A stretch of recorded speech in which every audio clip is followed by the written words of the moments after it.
The most effective methods and techniques for fast learning and development by Ayanokoji Kiyotaka. One of the most effective and unique methods involves an engaging approach. Read while capturing your thoughts in real time. What do I mean? Picture this: immersing yourself in the exploration of a new material, be it a scientific article, a philosophy book, or any other topic. As you read, actively note down your thoughts and impressions. It's crucial that your reflections are closely tied to the subject at hand. Yet, even if your thoughts initially seem unrelated, don't hesitate to record them. Why? Firstly, it simplifies the reading process, keeping irrelevant thoughts at bay. Moreover, those seemingly unrelated thoughts might have significant potential for the future. All information in the world is interconnected. While delving into mathematics, you might unravel the workings of a physics law, and vice versa. Learning a new language might unveil fresh patterns and a different one you're already familiar with and similarly well studied.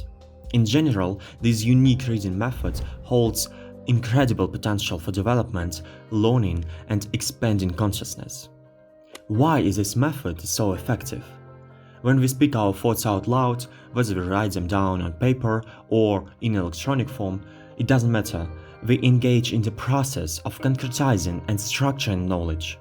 Undoubtedly, this leads to the transfer of information from the unconscious level to conscious processes.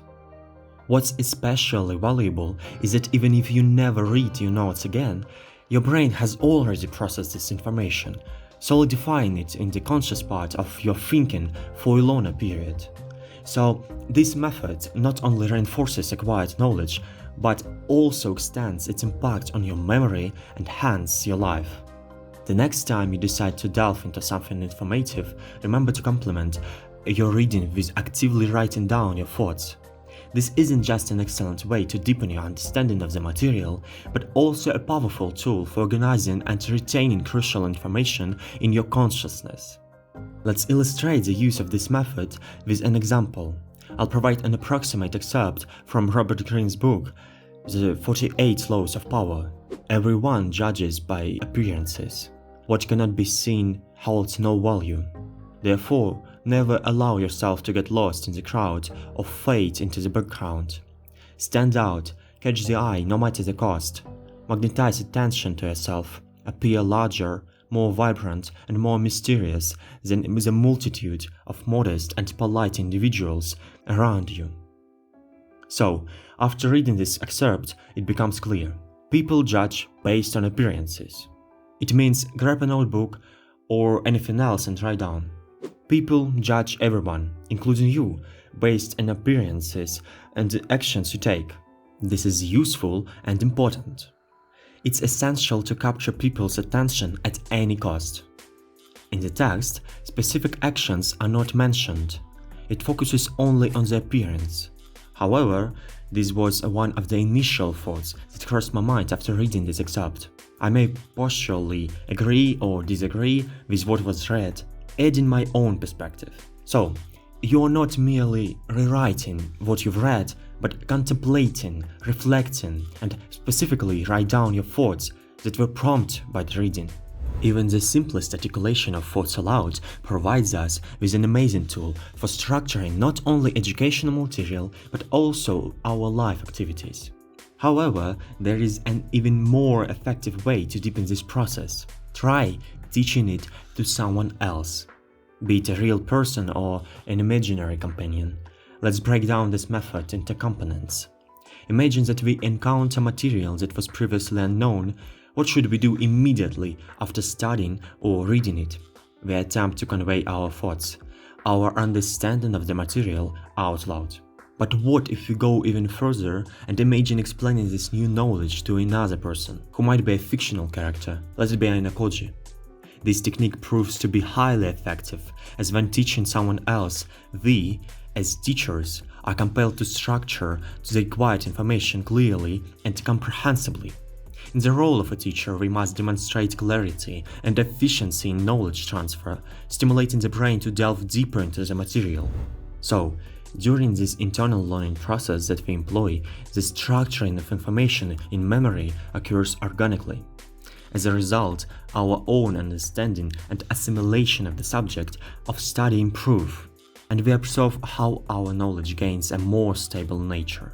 This underscores the importance not only of the self-learning process, but also of the opportunity to share the acquired knowledge with others, even if it's only an imaginary interlocutor.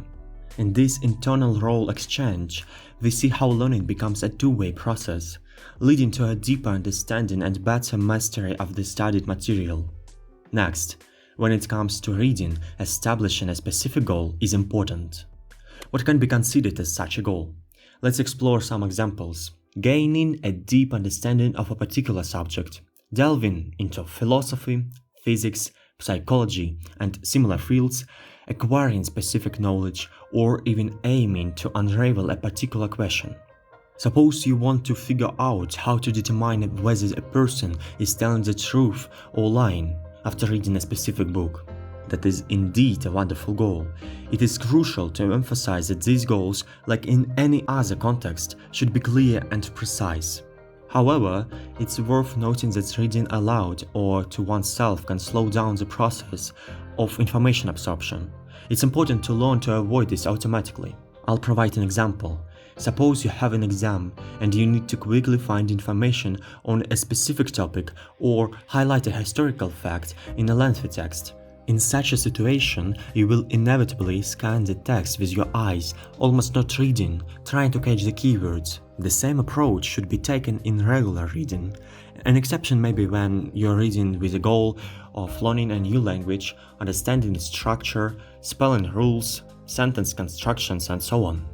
The next crucial aspect is to give your brain the necessary rest. But what exactly do I mean by this expression? Yes, the brain indeed works constantly, and some studies claim that it cannot get tired. However, why do we need rest then? In reality, we need rest not only physically but also for our brain to more effectively structure the acquired information.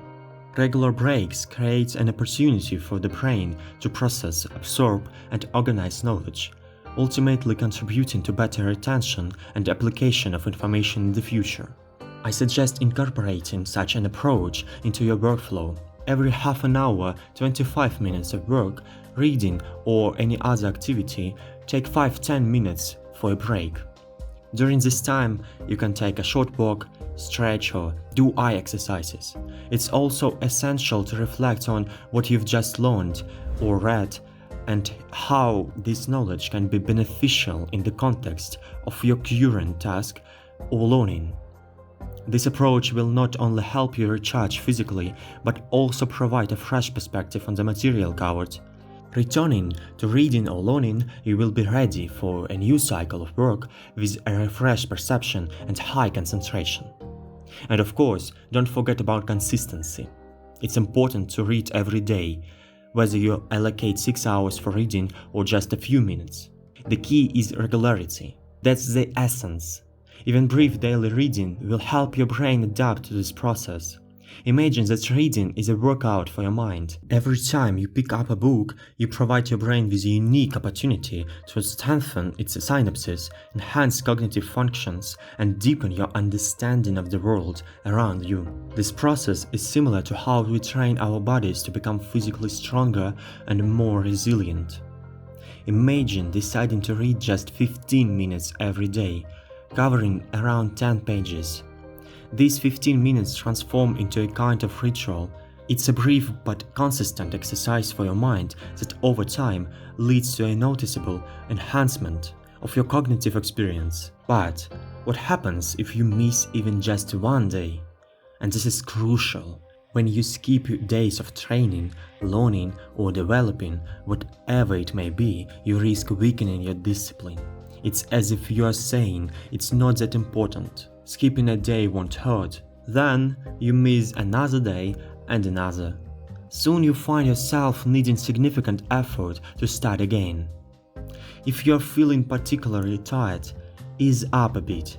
Read just 5 pages. The key is to convince yourself that this is far more important.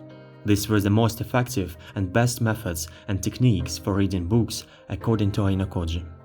Share your thoughts in the comments. Don't forget about the first reading method. Thank you for watching and make your day good.